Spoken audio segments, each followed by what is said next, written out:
नमस्कार साथियों, आप देख रहे हैं द जनहित और मैं हूं विनीत यादव। अब उत्तर प्रदेश के वाराणसी में स्थित काशी विश्वनाथ मंदिर में पुजारियों की नियुक्ति होगी। पुजारी पहले भी थे, नया यह है कि अब उनका वेतनमान होगा, वो भी सरकारी स्कूल जो इंटर कॉलेज हैं उनके प्रवक्ताओं के बराबर उनकी तनख्वाह होगी। और उसके लिए बाकायदा एक टीम बनी 16 लोगों की, जिसने 40 सालों बाद पहली बार एक सेवा संगठन बनाया है, जिसके जरिए तय करेंगे कि किसको पुजारी बनाया जाएगा। उनको बाकायदा सरकारी परमिशन से पैसा दिया जाएगा। इसकी संस्तुति के लिए उसके कागजात तैयार करके सेवान्यास की टीम शासन को परमिशन के लिए भेज रही है। उस टीम में 3 मुख्य नाम थे, उनका नाम आप सुन लीजिए। उस टीम के मुख्य कार्यपालक अधिकारी जो थे वो निखिलेश मिश्रा हैं, उसके बाद प्रोफेसर चंद्रमौली उपाध्याय हैं और तीसरे हैं ब्रजभूषण ओझा। बाकी 16 लोग की टीम थी। 3 मुख्य जब ये थे तो बाकी आप अंदाजा लगाइए कौन थे, मैं कुछ नहीं कहूंगा।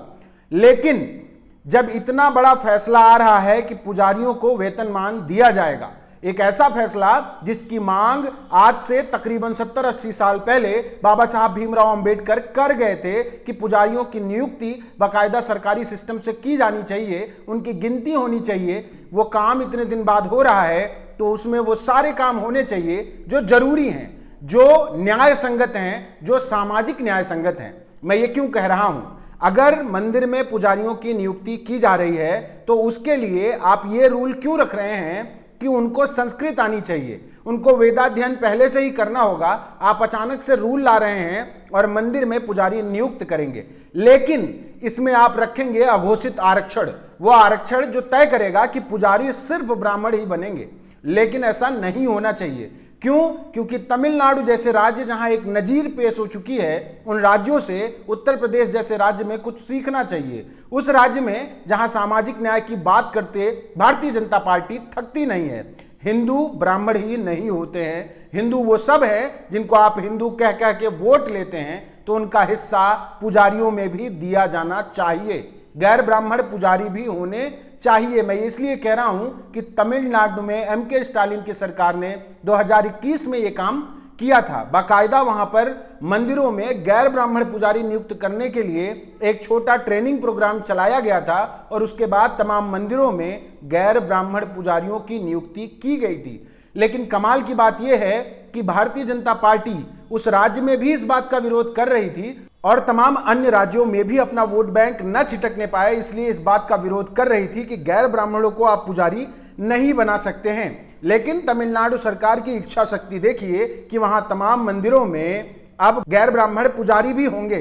सबको उनकी आबादी के हिसाब से हिस्सेदारी बांटने की तैयारी जब तमिलनाडु कर सकता है तो उत्तर प्रदेश क्यों नहीं? सबसे महत्वपूर्ण बात यह थी कि तमिलनाडु में सरकार ने तय किया था कि अब मंदिरों में पूजा तमिल भाषा में होनी चाहिए।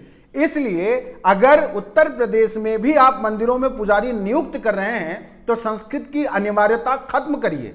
अवधी, भोजपुरी और हिंदी जैसी भाषाओं को आप मान्यता दीजिए, जिससे जो आम लोग हैं, पंडित क्या बोल रहा है, पुजारी क्या बोल रहा है, ये समझ पाए। उनका अटैचमेंट डायरेक्ट अपने ईश्वर के बीच के बिचौलिए से रहे और उसको समझ में आए जनता को कि आखिर उसको क्या बताया जा रहा है। और ये सिर्फ मैं नहीं कह रहा हूं, न ही तमिलनाडु सरकार ने ऐसा किया। बाबा साहब भीमराव अंबेडकर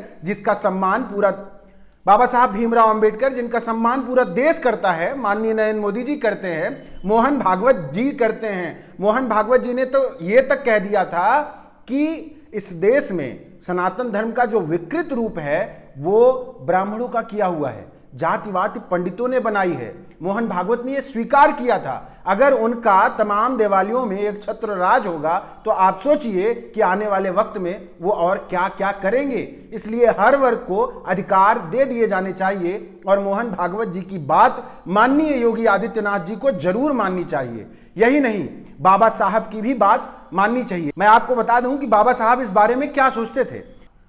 बाबा साहब का कहना था कि यह बहुत अच्छा होगा कि यदि हिंदुओं के पुरोहित पेशे यानी पुरोहिताई को समाप्त कर दिया जाए, लेकिन यह एक असंभव चीज है, इतना आसान नहीं होगा। इसलिए पुरोहिताई में हर हिंदू का हिस्सा तय किया जाना चाहिए, हर वर्ग की हिस्सेदारी पुरोहिताई में होनी चाहिए। यहां तक कि बाबा साहब ने कहा था कि हर व्यक्ति जो पुजारी बने उसके पास डिग्री होनी चाहिए, सनद होनी चाहिए, उसके पास प्रमाण पत्र होना चाहिए, तब उसको पुजारी बनाया जाए। ऐसे किसी को पुजारी ना बना दिया जाए। और मजे की बात यह थी कि बाबा साहब ये तक मांगते थे, पुजारियों के हित में ये चीज मांगते थे बाबा साहब, सारे पुजारियों को और उत्तर प्रदेश सरकार को इस बात का सम्मान करना चाहिए, उनको सरकार की नजर में रखा जाना चाहिए और तय किया जाना चाहिए कि पूरे प्रदेश में कितने पुजारी होंगे, उसमें हर वर्ग की हिस्सेदारी तय करके तब पुजारी बनाया जाए। सोचिए पुजारियों की स्थिति कितनी अच्छी होती, उन्हें दर दर भटकना ना पड़ता, हाथ फैलाना ना पड़ता, और जिस ईश्वर की वो पूजा करके